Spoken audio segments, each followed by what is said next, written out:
بسم اللہ الرحمن الرحیم۔ السلام علیکم۔ ایک دن حضرت موسیٰ علیہ السلام نے اللہ تعالیٰ سے کہا، میں آپ کی رحمت اور انسان کے گناہ دیکھنا چاہتا ہوں۔ اللہ تعالیٰ نے فرمایا، پیچھے دیکھو۔ دیکھا تو ایک بہت بڑے سمندر میں ایک درخت پر ایک چڑیا اپنے منہ میں مٹی لے کر بیٹھی ہے۔ حضرت موسیٰ علیہ السلام نے کہا، یہ کیا؟ اللہ تعالیٰ نے فرمایا، یہ سمندر میری رحمت ہے، اور یہ درخت دنیا، اور یہ چڑیا انسان، اور اس کے منہ میں تھوڑی سی جو مٹی ہے وہ اس کے تھوڑے سے گناہ ہیں۔ اگر یہ اپنا منہ کھول کر مٹی پانی میں گرا دے تو میری رحمت کو کوئی فرق نہیں پڑتا، تو کیوں نہ انسان توبہ کرے اور میں معاف نہ کروں۔ آج انشاءاللہ سورہ المرسلات کی آیت نمبر 28 سے سٹارٹ کریں گے۔ اس کا ترجمہ اور تفسیر تفہیم القرآن سے بیان کروں گی جو اہل سنت جماعت کے لیے ہے۔ اعوذ باللہ من الشیطان الرجیم، بسم اللہ الرحمن الرحیم۔ تباہی ہے اس روز جھٹلانے والوں کے لیے۔ اس کی تفسیر ہے، یہاں یہ فقرہ اسی معنی میں ارشاد ہوا ہے کہ جو لوگ خدا کی قدرت اور حکمت کے یہ کرشمے دیکھ کر بھی آخرت کے ممکن اور معقول ہونے کا انکار کر رہے ہیں اور اس بات کو جھٹلا رہے ہیں کہ خدا اس دنیا کے بعد ایک دوسری دنیا پیدا کرے گا اور اس میں انسان سے اس کے اعمال کا حساب لے گا، وہ اپنی اس خام خیالی میں مگن رہنا چاہتے ہیں تو رہیں۔ جس روز یہ سب کچھ ان کی توقعات کے خلاف پیش آ جائے گا اور اس روز انہیں پتہ چل جائے گا کہ انہوں نے یہ حماقت کر کے خود اپنے لیے ہی تباہی مول لی ہے۔ آیت نمبر 29، چلو اب اسی چیز کی طرف جسے تم جھٹلایا کرتے تھے۔ اس کی تفسیر ہے، اب آخرت کے دلائل دینے کے بعد یہ بتایا جا رہا ہے کہ جب وہ واقعہ ہو جائے گی تو وہاں ان منکرین کا حشر کیا ہوگا۔ آیت نمبر 30، چلو اس سائے کی طرف جو 3 شاخوں والا ہے۔ اس کی تفسیر ہے، سائے سے مراد دھوئیں کا سایہ ہے، اور 3 شاخوں کا مطلب یہ ہے کہ جب کوئی بہت بڑا دھواں اٹھتا ہے تو اوپر جا کر وہ کئی شاخوں میں تقسیم ہو جاتا ہے۔ آیت نمبر 31، نہ ٹھنڈک پہنچانے والا اور نہ آگ کی لپٹ سے بچانے والا۔ آیت نمبر 32، وہ آگ محل جیسی بڑی بڑی چنگاریاں پھینکے گی۔ آیت نمبر 33، جو اچھلتی ہوئی یوں محسوس ہوں گی گویا کہ وہ زرد اونٹ ہیں۔ اس کی تفسیر ہے، یعنی ہر چنگاری ایک کسر جیسی بڑی ہوگی، اور جب یہ بڑی بڑی چنگاریاں اٹھ کر پھٹیں گی اور چاروں طرف اڑنے لگیں گی تو یوں محسوس ہوگا جیسے زرد رنگ کے اونٹ اچھل کود کر رہے ہیں۔ آیت نمبر 34، تباہی ہے اس روز جھٹلانے والوں کے لیے۔ آیت نمبر 35، یہ وہ دن ہے جس میں وہ نہ کچھ بولیں گے۔ آیت نمبر 36، اور نہ انہیں موقع دیا جائے گا کہ کوئی عذر پیش کریں۔ اس کی تفسیر ہے، یہ ان کی آخری حالت ہوگی جو جہنم میں داخلے کے وقت ان پر طاری ہوگی۔ اس سے پہلے میدان حشر میں تو یہ لوگ بہت کچھ کہیں گے، بہت سی معذرتیں پیش کریں گے، ایک دوسرے پر اپنے قصوروں کا الزام ڈال کر خود بے قصور بننے کی کوشش کریں گے، اپنے گمراہ کرنے والے سرداروں اور پیشواؤں کو گالیاں دیں گے، حتیٰ کہ بعض لوگ پوری ڈھٹائی کے ساتھ اپنے جرائم کا انکار کر گزریں گے، جیسا کہ قرآن مجید میں متعدد مقامات پر بیان ہوا ہے۔ مگر جب تمام شہادتوں سے ان کا مجرم ہونا پوری طرح ثابت کر دیا جائے گا، اور جب ان کے اپنے ہاتھ پاؤں اور ان کے اعضاء تک ان کے خلاف گواہی دے کر ثبوت جرم میں کوئی کسر نہ چھوڑیں گے، اور جب بالکل بجا اور برحق طریقے سے عدل و انصاف کے تمام تقاضے پورے کر کے انہیں سزا سنا دی جائے گی تو وہ دم بخود رہ جائیں گے، اور ان کے لیے اپنی معذرت میں کچھ کہنے کی گنجائش باقی نہ رہے گی۔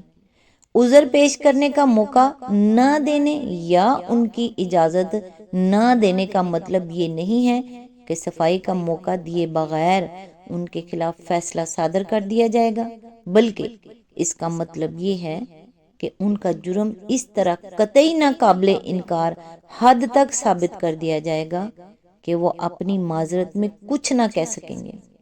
یہ ایسا ہی ہے جیسے ہم کہتے ہیں کہ میں نے اس کو بولنے نہیں دیا یا میں نے اس کی زبان بند کر دی، اور اس کا مطلب یہ ہوتا ہے کہ میں نے اس پر ایسی حجت تمام کی کہ اس کے لیے زبان کھولنے یا کچھ بولنے کا موقع باقی نہ رہا۔ آیت نمبر 37، تباہی ہے اس دن جھٹلانے والوں کے لیے۔ آیت نمبر 38، یہ فیصلے کا دن ہے، ہم نے تمہیں اور تم سے پہلے گزرے ہوئے لوگوں کو جمع کر دیا ہے۔ آیت نمبر 39، اب اگر کوئی چال تم چل سکتے ہو تو میرے مقابلے میں چل دیکھو۔ اس کی تفسیر ہے یعنی دنیا میں تو تم بہت مکاریاں اور چال بازیاں کرتے رہے، اب یہاں کوئی چال چل کر میری پکڑ سے بچ سکتے ہو تو ذرا بچ دکھاؤ۔ آیت نمبر 40، تباہی ہے اس دن جھٹلانے والوں کے لیے۔ آیت نمبر 41، متقی لوگ آج سایوں اور چشموں میں ہیں۔ اس کی تفسیر ہے چونکہ یہ لفظ یہاں مکذبین یعنی جھٹلانے والوں کے مقابلے میں استعمال ہوا ہے، اس لیے متقیوں سے مراد اس جگہ وہ لوگ ہیں جنہوں نے آخرت کو جھٹلانے سے پرہیز کیا اور اس کو مان کر دنیا میں یہ سمجھتے ہوئے زندگی بسر کی کہ ہمیں آخرت میں اپنے اقوال و افعال اور اپنے اخلاق و کردار کی جواب دہی کرنی ہوگی۔ آیت نمبر 42، اور جو پھل وہ چاہیں ان کے لیے حاضر ہیں۔ آیت نمبر 43، کھاؤ اور پیو مزے سے اپنے ان اعمال کے صلے میں جو تم کرتے رہے ہو۔ آیت نمبر 44، ہم نیک لوگوں کو ایسی ہی جزا دیتے ہیں۔